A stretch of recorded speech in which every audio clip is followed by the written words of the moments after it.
Bonjour à tous, c'est Solène, j'espère que vous allez bien. On se retrouve aujourd'hui dans cette nouvelle vidéo pour un book haul.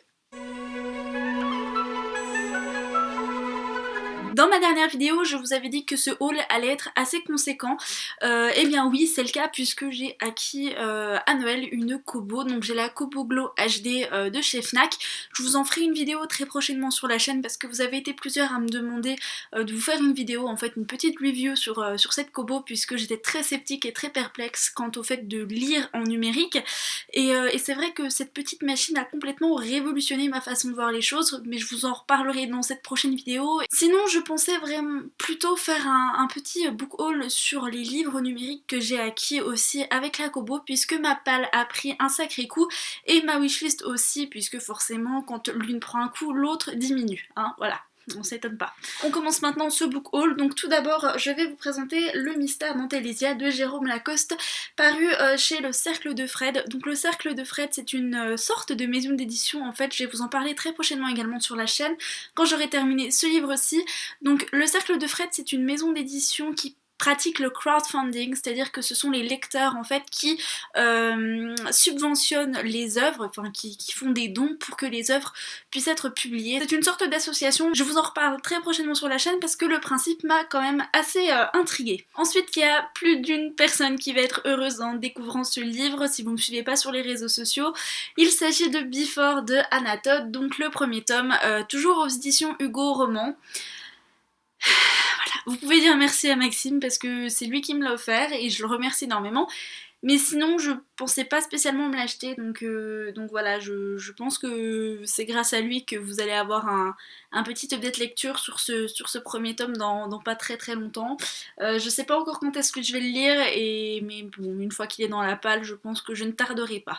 On poursuit avec un autre livre que je voulais lire depuis très très très longtemps et j'étais très partagée entre le fait de le lire en français ou en anglais et je savais absolument pas, et à chaque fois que je me décidais, je me disais bon allez je vais à la librairie, si je le trouve je le prends. À chaque fois je ne le trouvais pas, il n'y avait que le tome 2, donc récemment sur The Book Depository j'ai passé une petite commande parce que j'ai profité des soldes et ce livre était soldé, au lieu d'être à 12 ou 13 euros je l'ai payé 7 euros et quelques. Il s'agit de Angel Fall de Susan Ii, donc le premier tome. Donc c'est l'histoire de Penryn, une jeune fille de 15 ou 16 ans, une jeune adolescente en fait, qui vit dans un futur un peu apocalyptique où les anges sont pas très très très gentils envers les humains et il y a des espèces de guerres, de gangs qui se forment et un jour la petite sœur de Penryn est enlevée. Et c'est assez fréquent et on ne sait pas ce que deviennent ces humains qui sont enlevés par les anges.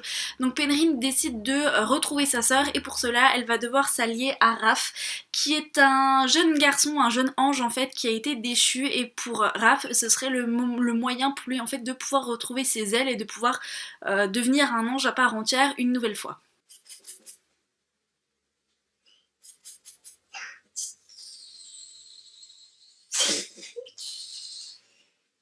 La position du chat.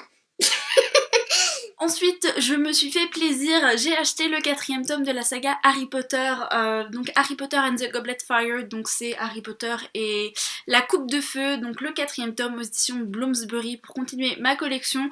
Je le trouve vraiment magnifique, il est splendide, il est assez gros, c'est vrai que comparé aux 3 premiers tomes, il est assez gros, et je le trouve vraiment très très beau. Je pense que mon préféré restera quand même le tome 3, mais les couvertures sont vraiment super sympas. Quand j'ai passé cette petite commande sur The Book Depository, forcément, quand vous mettez dans votre panier, en fait, en dessous, il y a des livres qui vous sont suggérés, qui vous sont proposés pour forcément, voilà, ça fait un petit peu de pub, vous pouvez être susceptible d'acheter d'autres livres, voilà, forcément, ça, c'est pour vous narguer un petit peu.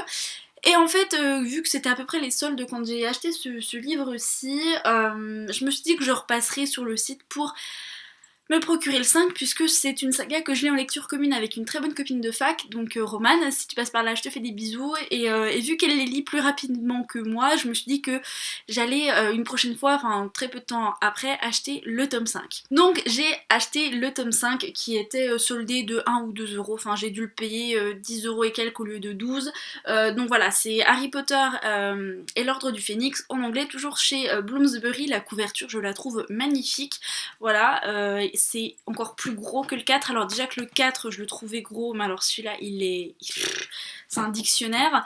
Et derrière vous avez Rogue. J'adore les petites illustrations qu'il y a juste derrière, je les trouve super bien, un peu caricaturées quand même à mon goût, mais je trouve ça assez sympa, donc voilà.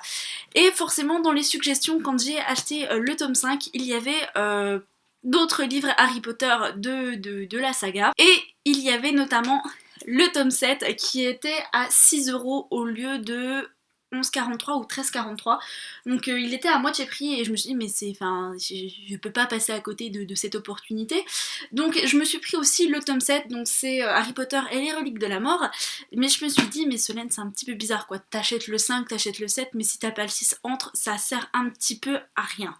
Forcément j'ai craqué, j'ai également pris le tome 6 qui est le tome, comment il s'appelle en français, Harry Potter et le prince de sang mêlé.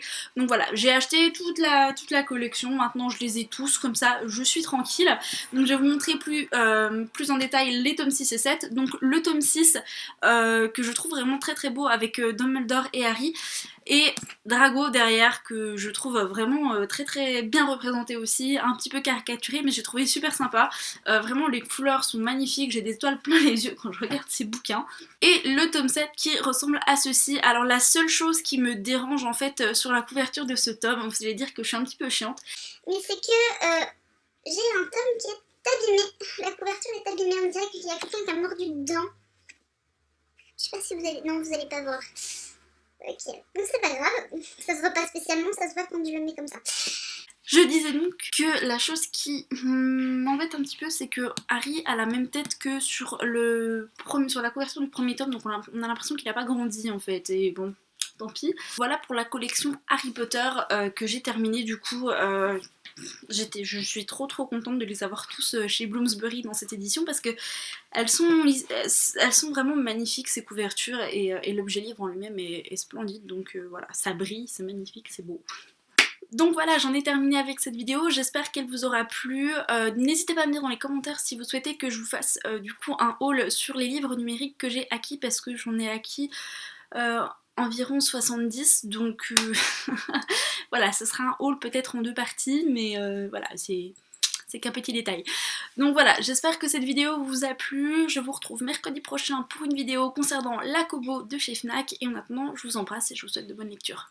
Ciao.